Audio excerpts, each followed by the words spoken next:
우리 인간 세상의 모습은 돈, 권력, 쾌락, 명예, 거기에 그냥 다 빠져있고 미쳐있는 것 같은 모습을 봅니다. 세계 지도자들, 권력을 잡기 위해서, 권력을 지키기 위해서 참 제 생각에 어떤 때는 별짓 다 한다 라고 생각하는 때가 있습니다. 이것은 어느 나라나 어느 민족이나 어느 지도자나 개인적으로나 다 똑같습니다. 성직자들도 똑같은 모습을 보입니다. 한국의 신문을 보면 참 엄청나네요. 아파트, 사람들이 사는 아파트 건물을 올리는데 그게 철근을 뺐다. 그 철근을 빼면 무너지잖아요. 제가 도대체 이게 어떻게 된 일이 이룰 수가 있는가. 함성이 나와요. 놀라요. 이것이 세상적인 현실이요. 세상 사람들의 모습, 실상입니다. 그런데 지금도 옛날도 똑같아요. 고대 사회나 현대 사회나 똑같아요. 이런 세상 나라에서 하나님께서 뜻이 계셔서 애굽 세상 나라에서 모세를 통해서 이스라엘 백성들을 끌어내시죠. 그런 세상에 속하지 말고 하나님께 속한 백성으로 살아나오. 그래서 홍해바다를 쫙 가르셔서 엄청난 사건이죠. 맨 땅으로 건너게 하셨어요. 뒤따라오던 애국 군대는 다 물에 몰살하고 말았어요. 그래서 세상 나라 속에서 하나님 나라 백성으로 분리해서 따로 세우셨어요. 그리고 모세를 시내산에 올라가 40일 동안 금식하시고 십계명을 주셨어요. 하나님의 백성으로서 바르게 살아라. 기준, 하나님의 백성의 법칙, 거기에다 맞춰서 살아다오. 그래서 십계명을 주셨어요. 나 하나님 외에 다른 신을 섬기지 말아라. 너 앞에 우상을 만들지 말아라. 근데 천주교에서는 우상을 만들지 말라는 빼버렸어요. 안타깝죠? 하나님의 이름을 망령되게 부르지 말아라. 안식일을 거룩하게 지켜라. 부모를 공경하라. 살인하지 말아라. 간음하지 말아라. 도둑질하지 말아라. 거짓 증언하지 말아라. 내 이웃을 탐내지 말아라. 기준을 주셨어요. 법을 주셨어요. 이렇게 살아라. 그래서 1번에서부터 4번까지 하나님에 대한 거예요. 그리고 5번에서 10계명까지는 인간 관계예요. 그런데 이렇게 계명을 주고 기준을 주셨는데도 우리 인간이 뭡니까? 하라는 건 안 해요. 하지 말라는 건 해. 이게 참 안타깝죠. 그래서 모든 사람들이 다 하나님 앞에 죄인이 되어버렸어요. 안타깝죠. 그래서 해답은 무엇이냐? 로마서 3장 23절에 모든 사람이 죄를 범하였음에 하나님의 영광에 이르지 못했다. 모든 사람이 다 죄인이 되었다. 그래서 하나님의 영광에 이르지 못했다. 그리스도 예수 안에 있는 믿음으로 죄사함을 받는 구속의 은혜로 말미암아 하나님의 은혜로 값없이 의롭다함을 얻은 자 되었다. 구원의 길을 열어주셨다고 말이죠. 은혜로 주신 선물이다. 우리 모두가 다 죄인인데 하나님이 주신 선물인 구원의 길, 독생자를 보내주셔서 믿기만 하면 죄사함과 영생을 주셨어요. 그런데 구약은 뭡니까?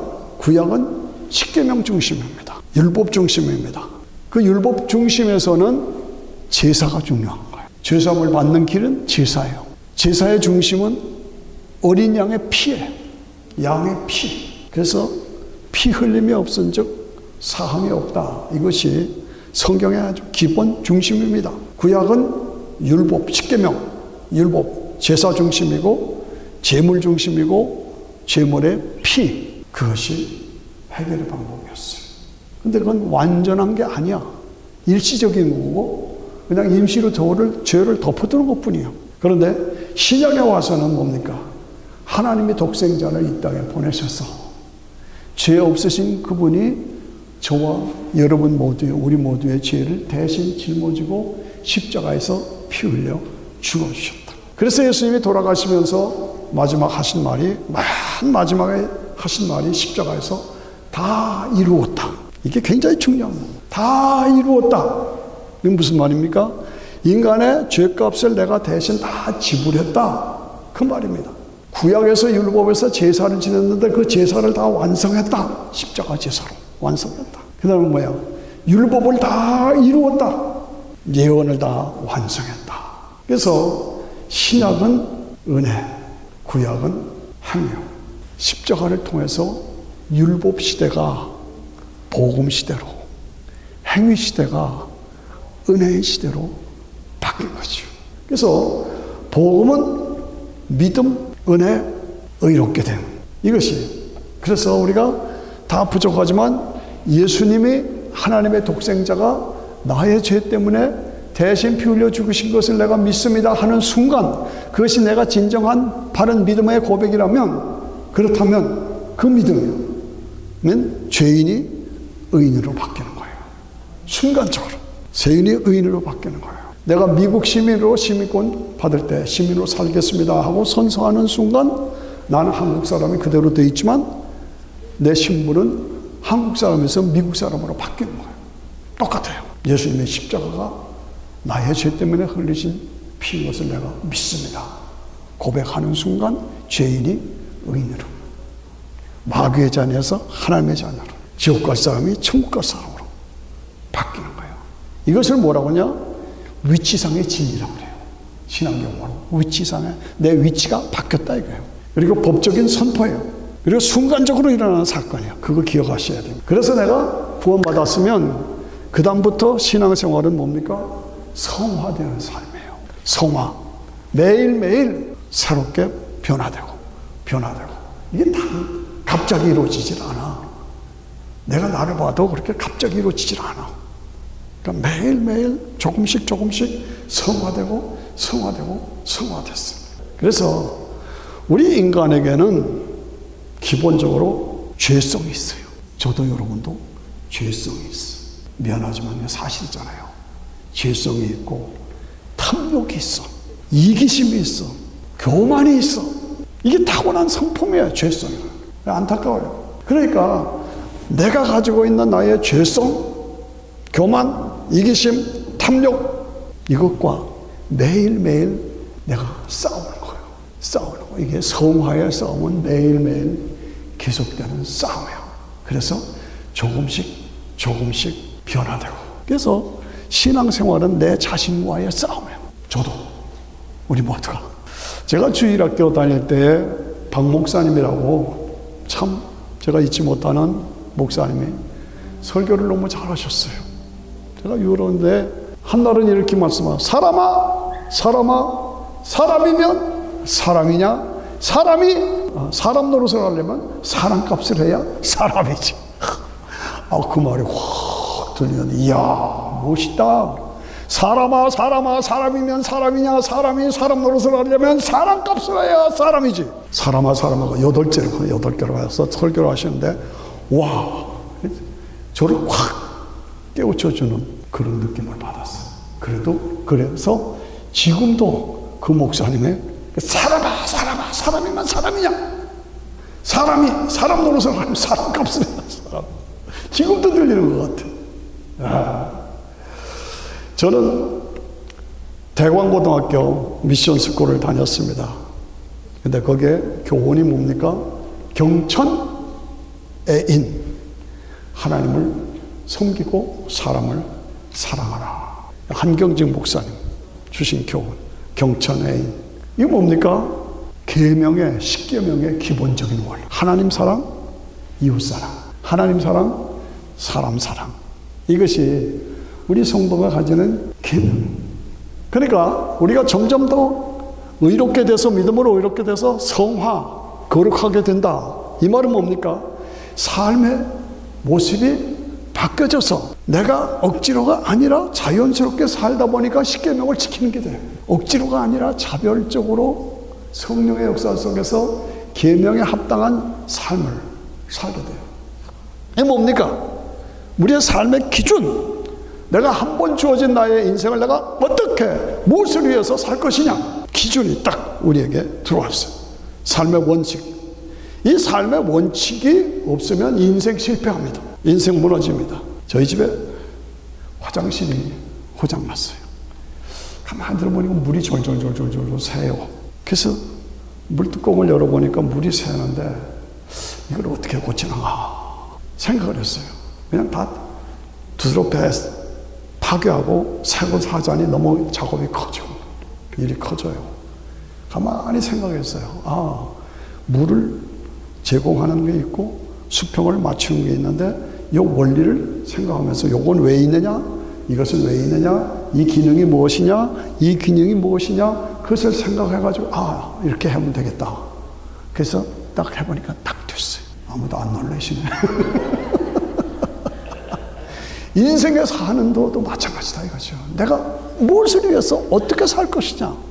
하나님이 나를 창조하신 원리와 목적이 있잖아요. 그 창조하신 원리와 목적에 맞춰서 이렇게 살아야겠구나 고치는 거예요. 원리를 생각하고 하나님 나를 보내신 원리를 생각하고 내가 어떻게 사느냐 기능을 생각하고 그래서 내 인생을 바꿔 고쳐나가요. 새롭게 가야 된다.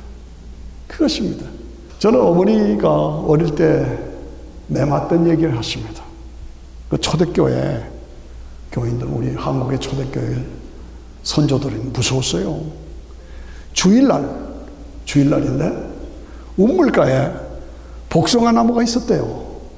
그런데 주일날 예배 드리고 우물가에 복숭아 따먹었다고 엄마한테 되게 맞았다고. 네? 복숭아 따먹었다고 엄마한테 맞아서. 그걸 계속 얘기하시는 거예요. 이야, 그러니까 외할머니죠. 대단하셨구나. 복숭아 주일날 따먹었다고. 네, 맞아.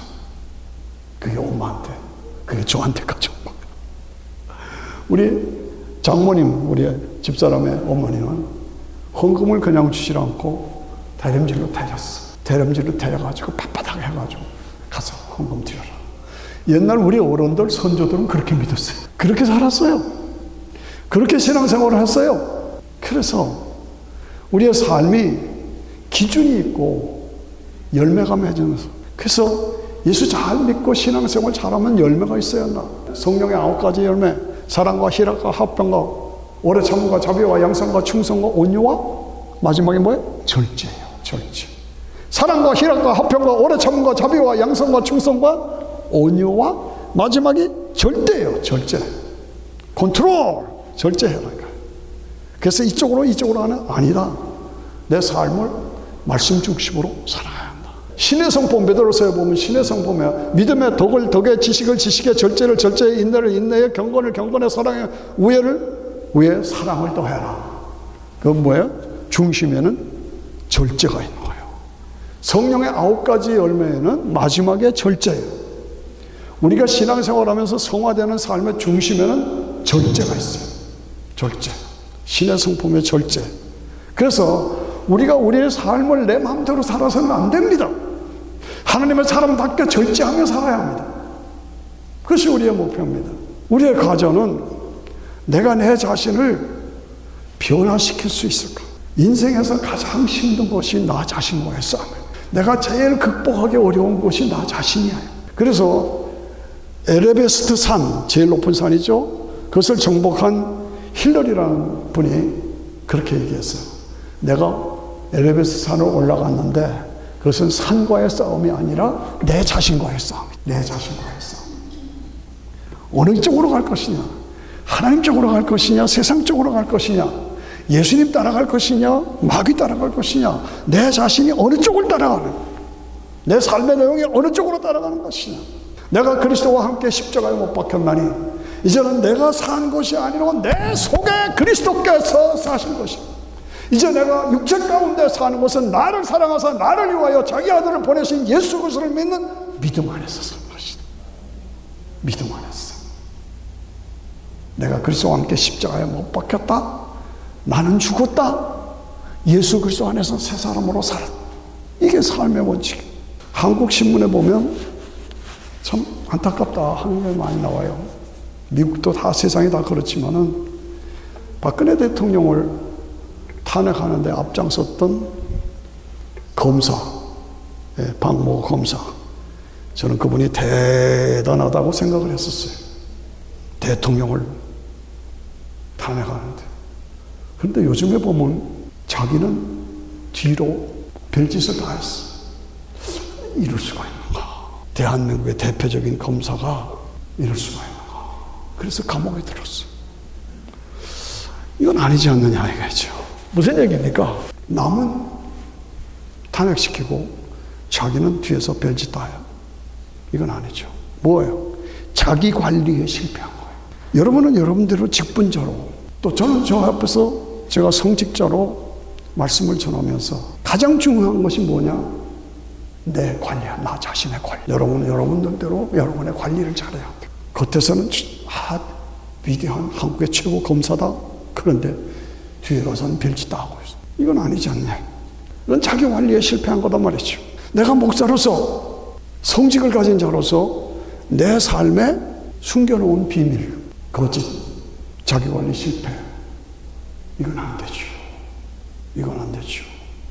내가 오늘 교회의 신실한 직분자다. 그런데 삶의 내용을 보면 아니야. 아니야. 그건 아니라니까. 그렇게 살면 안 된다니까. 자기 관리에 실패하면 안 되는 거죠. 그게 중요합니다. 나라의 당을 혁신시키겠다고 하고 그런 분이 신문에 보니까 노인들을 폄하하는 그런 말을 막 함부로 해요. 무슨 이런 말을 하나. 그런데 나중에 보니까 또 삶의 부패가 있습니다. 이런 것을 보면 국가를 위하든지 공적인 일을 하든지 우리는 하나님 나라의 일꾼이요, 하나님 나라의 백성으로 나 자신을 절제할 수 있어요. 답게 살아야 돼. 내가 집사다, 내가 권사다, 내가 장로다, 내가 목사다. 거기에 답게 살고 있는가. 다시 말씀드려서 우리 인간에게는 다 본질상 악이 있어. 죄성이 있어. 교만이 있어. 이걸 내가 관리하고 절제하지만은 안 된다는 거죠. 시편 49편 16절에 보면 사람이 치부하며 그 집 영광을 더할 때에 너는 조심해야 한다. 돈을 많이 벌었다. 그리고 나에게 높임을 받는 요소들이 생겼다. 조심해라는 거예요. 시편 49편 16절에 보면 저가 결국은 죽는데 죽으면 가져가는 것이 없다. 아무리 돈을 많이 벌어도, 아무리 높아도, 아무리 명예가 있어도, 지위가 높아도 죽는다. 죽으면 가져가는 것이 없다. 그 모든 세상적인 영광이 저를 따라가지 못한다. 같이 하지 못한다. 비록 생시에 살아있을 때 자기를 축하하며 스스로 좋게 함으로 사람들에게 인간적으로 저 사람 성공했네, 출세했네, 그렇게 말을 들을지라도 모든 인생은 다 끝이 있다. 열조에게 돌아가니 영영이 빛을 못 봐. 그렇게 세상적으로 물질적으로 타락하고 세상적으로 쾌락하고 그렇게만 살아서 나중에 결과는 가져가는 게 아니다 이거죠. 그런 사람은 영영이 빛을 보지 못한다고 써있어요. 세상에서는 존귀함을 받을지 모르지만 멸망하는 짐승과 같다고 그랬어요. 어리석게 사는 짐승과 같은 삶. 그래서 우리 인간이 스스로를 생각할 때 내가 지금 어떻게 살고 있느냐, 나 지금 바른 길을 바르게 가고 있느냐, 오늘 성도로서 내가 정말 바르게 살고 있느냐, 나에게 맡겨진 사명을 감당하는 사람으로 살고 있느냐, 나의 근본적으로 있는 죄성, 악, 자존심, 교만, 탐욕 이걸 물리치고 내가 하나님 앞에서 바르게 합당하게 살고 있느냐.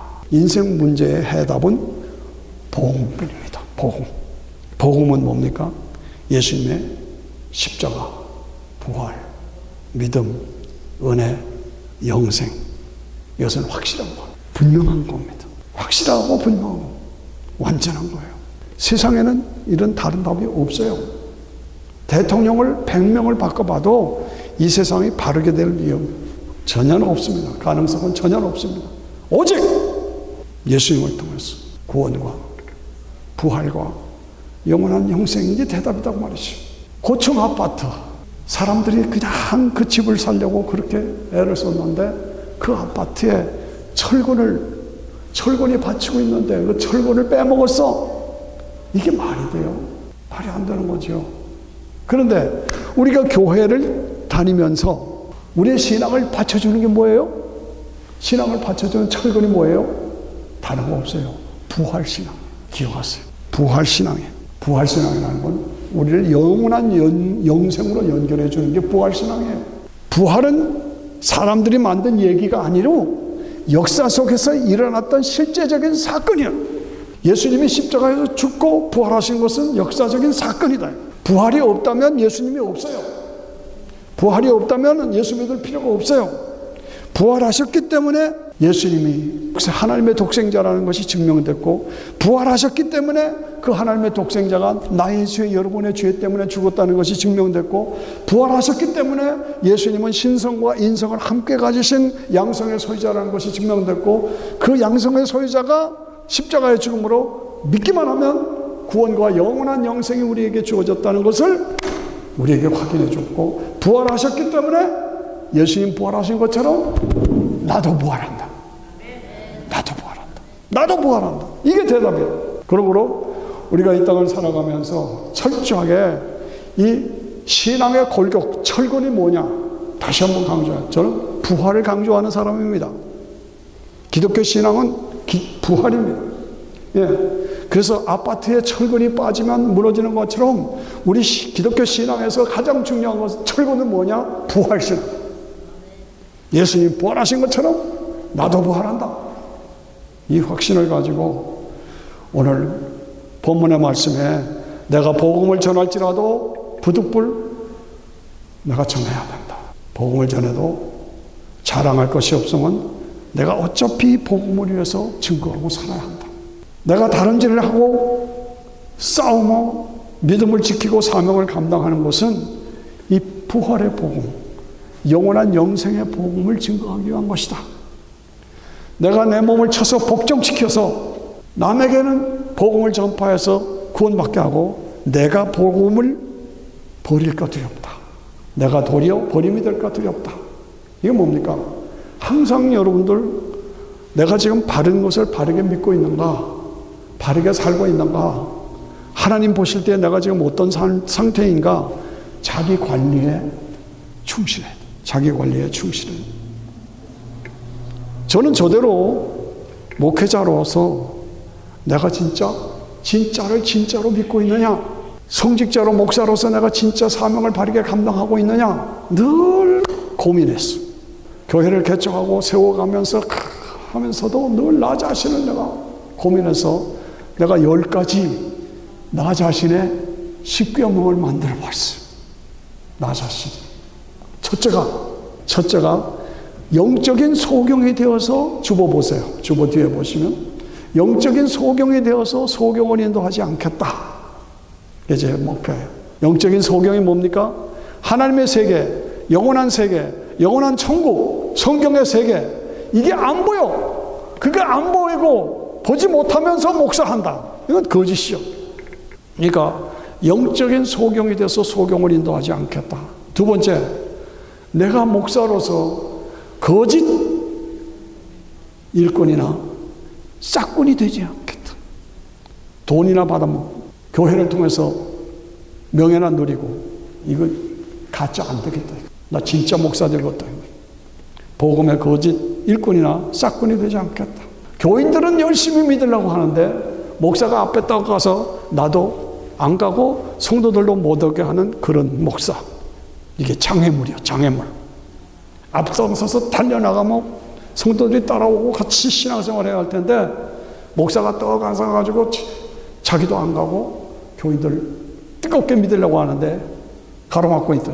영적인 장애물이 되지 않겠다. 이거 조심스럽습니다. 영적으로 무력한 자가 되지 않겠다. 아무런 힘도 없고 능력도 없고 그런 사람이 내가 목사가 내가 그런 사람이 되면 어떡하는가 두려운 거예요.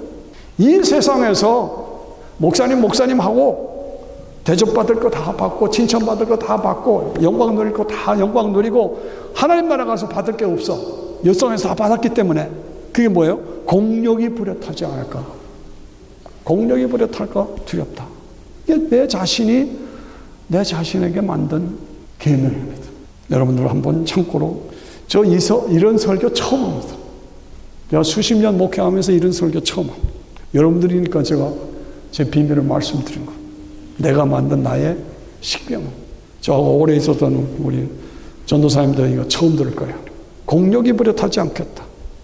내가 복음으로 다른 사람은 구원하고 나 자신이 버림받을까 두려운 거예요. 나 자신. 복음으로 통해서 다른 사람은 구원하고 나 자신은 버림받을까 두렵다. 내가 믿는 오직 예수 그리스도의 십자가의 복음이 오염되거나 변질되거나 탈색되거나 탈선하지 않겠다. 유명한 이단들 지금 말하는 사람들이 그전에는 다 순수하게 잘 복음 안에 살던 사람들입니다. 누구 뭐 문선명도 그렇고 박재선도 그렇고. 그런데 하다 보니까 도를 넘어서 탈선한 거예요. 탈선하지 않겠다. 변질되지 않겠다. 그럽니다. 8번에 보니까 나만이 알고 있는 숨겨놓은 비밀. 내가 목회자로서 숨겨놓은 돈, 숨겨놓은 명예, 숨겨놓은 여자, 숨겨놓은 권력, 숨겨놓은 거 뭐에 없느냐. 늘 그게 두려워요. 그게 조심스러워요. 가리고 싶고 내 비밀을 숨기고 싶고 이러면 이랬어야 하고 핑계대고 싶고 이런 일이 생길까 제가 두렵고 조심스럽다고 말이죠. 9번째는 내가 순교자적인 삶을 살겠다. 끝까지 믿음을 지켜 순교자로 살겠다. 10번째는 뭡니까? 어떠한 상황에서도 제가 교회를 건축하고 하나 어려웠습니다. 어떠한 상황에서도 나는 메뚜기가 되지 않겠다. 저들에 비하면 나는 메뚜기입니다. 그런데 모르겠어요. 정탐꾼이 메뚜기입니다. 그럴 때 여호수아 갈렙이 뭐라고 하죠? 우리는 메뚜기입니다. 그러나 하나님이 우리와 함께 계시면 저들은 우리의 밥입니다. 그 신앙으로 어떤 상황에도 저절하지 않고 믿음으로 메뚜기가 될 수밖에 없는 상황에도 하나님이 함께 하시면 저들은 우리의 밥입니다. 여러분, 제가 10가지를 만든 것처럼 여러분들은 여러분들대로 나의 십계명을 만들어 보세요. Why not? 박 권사님과 똑같았어. 여러분들은 계명을 내가 이렇게 신앙을 지키겠다. 이렇게 살겠다. 이렇게 헌신하겠다. 만들어 보세요. 저는 저대로 목회자로서 10가지를 만들어 본 거예요. 그런데 저한테 고민이 생겼어요. 제일 어려운 게 9번째. 9번째가 뭐예요? 순교자야. 내가 핍박의 시대가 오고 지금 세상에 지금 종말의 때가 오잖아요. 그래서 크리스천들을 핍박하고 그런 때가 점점 지금 다가오고 있어요. 아셔야 돼요. 근데 내가 그런 경우에 순교할 수 있을까? 이게 고민이 되는 거예요. 자신이 없어요. 자신이 없어. 순교할 수 있을까? 그런데 하나 제가 그렇게 하면 되겠다 하는 게 있어요. 제가 ROTC 사기생이고 또 월남 파병하고 김신조 나오고 그런 위기의 때에 제가 군대 훈련을 받고 있었어요. 그래서 광주 보병학교에 가서 혹한 훈련을 받았어요. 너무너무 힘들었어요. 그러니까 우리 부대원들이 장교, 소위도 국제신사인데 우리를 이렇게 비인간적으로 데려오는 게 맞느냐? 이건 아니다. 그래가지고 우리 소대원들이 40명인데 40명이 같이 회의를 했어. 우리 의사를 전하자. 장교는 국제신사인데 우리를 너무 학대한다. 그래가지고 군 내무반이 가운데 폭로가 있고 40명이면 양쪽에 이렇게 20명씩 둘러서 20명씩 딱 둘러서서 이제 검열을 받고 하는데 우리끼리 짰어요. 항의하는 의미로 자지 말자. 10시면 자야 되고 5시면 일어나야 돼요. 자지 말자. 어떡하냐? 옷 다 벗고 반스만 입고 비도 안 오는데 실내에서 우비를 입고 밤새 일하고 있잖아. 그렇게 약속을 했어요. 절대로 여기서 배반하면 안 된다. 이탈자가 나오면 안 된다. 약속하자. 오케이, 약속하자. 그래서 40명이 쫙 둘러앉아서 다 이러고 있어요. 그러니까 순찰 장교가 보니까 희한한 사건이라고 그래서 자야 되는데 안 자고 이러고 있어. 비도 안 오는데 실내에서 우비를 입고 있어. 야, 이건 뭐 들어가는 거야? 선임 소리가, 장교가. 야! 옷 벗고 자! 끄떡도 안 했어. 자라니까! 끄떡도 안 했어. 다 이렇게 하고 있었어요. 말을 안 들으니까 자기보다 더 센 장교가 왔어. 덩치가 이만해요. 주먹이 이만해요. 와서 뭐들 하는 거야 이거? 우비 벗고 자! 깜짝도 안 했어. 막 소리 질러도 깜짝도 안 했어. 그랬더니요, 한 사람씩 가는 거예요. 한 사람 앞에 가서 첫째 문간에 있는 아이 옷 벗고 자! 말 들어! 1대1로 대화하니까 못 당하는 거예요. 이 친구 옷을 벗었어. 우비를 벗고 벗었어요. 그 다음 편에 갔어요. 옷 벗어! 우비 벗어! 또 벗었어요. 전체로 할 때는 우리가 이겼는데 개인으로 하니까 뭐 그런 거예요. 하나, 둘, 셋, 넷, 제가 8번째예요. 고민이 오는 거예요. 저쪽에서 이렇게 오는데 고민이 오는 거예요. 어떻게 할 것이죠? 나는 동료들하고 약속을 지키겠다. 딱 결심했어. 내 옆에 오는 벗어! 벗었어요. 내 옆에 왔어요. 벗어! 벗어! 벗어! 그랬더니 주먹이 이만해. 팍! 여길 때려. 쓰러졌어요. 한 번에 내가 쓰러졌어요. 다시 딱 일어났어. 벗어! 안 벗어. 벗으란 말이야, 이 새끼야. 팍! 두 번째 또 넘어졌어요. 또 섰어요. 벗어! 벗으라고. 또 때리려고 하니까 40명이 와! 일어났어요. 때리지 마라! 왜 때려? 막 달려들어요. 그러니까요, 이 사람이 그만 주눅이 들어가죠. 꼬리를 내렸어.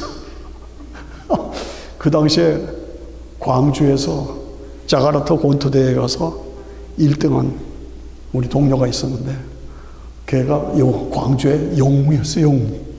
근데 얘가 앞장서서 때리지 말라고 말해요. 막 달려드니까 이 사람이 나가버렸어요. 그때 그 사건으로 제가 어떻게 됐겠어요? 동료들이 많이 잘했다고 해줬죠. 근데 제가 마지막 심판 때에 핍박이 올 때 내가 순교할 수 있을까? 순교할 수 있을까? 하면서 그때 광주 보병학교 때 그렇게 하면 되겠지. 폴리갑이 초대교회 폴리갑이 초기였죠. 존경받는 감독입니다. 그런데 화영틀에 가서 불을 질러 화형을 당하는 거예요. 화형을 당하는데 그 지역의 사람들이 다 존경하는 교회 지도자예요. 그러니까 화형을 하고 불을 지르는 사람도 선생님 한 번만 예수 모른다고 해주세요. 한 번만 예수 모른다고 해주세요. 그럼 내가 불을 안 질리겠습니다. 한 번만 그렇게만 말만 해주세요. 그랬더니 폴리갑이 불을 질르셔. 80년 동안 예수님이 한 번도 나를 부인한 적이 없는데 내가 이 나이에 어떻게 예수를 모른다고 할겠어? 불을 질르셔. 다 죽었어요. 누가? 폴리갑이. 여러분 기억하셔야 합니다. 폴리갑 화형의 선구자. 나도 순교할 수 있을까?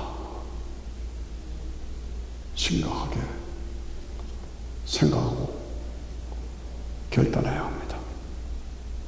나는 이 시대 속에서 내가 만든 십계명이 뭐냐? 십계명을 만들어 보세요. 여러분 각자가 핍박의 시대가 다가옵니다. 우리는 끝까지 믿음을 지켜야 합니다. 어떻게? 말씀을 마치면서 여러분 다 아시죠? 히브리서 12장 2절 믿음의 주요 온전케 하시는 예수 그리스도를 바라보라. 그는 그 앞에 있는 부끄러움을 개의치 아니하시오. 십자가를 참으사 부끄러움을 개의치 않았다. 홀딱 빨가벗겨서 창에 찔리고 그래도 부끄러움을 개의치 아니하시다. 하나님 보좌 우편에 앉아 계시리라. 다 같이 한번 합시다. 시작. 믿음의 주요 온전케 하시는 예수 그리스도를 바라보자. 그는 그 앞에 있는 즐거움을 위하여 십자가를 참으사 부끄러움을 개의치 아니하시더니 하나님 보좌 우편에 앉으시오. 그 예수 그리스도에게 초점을 맞춥시다.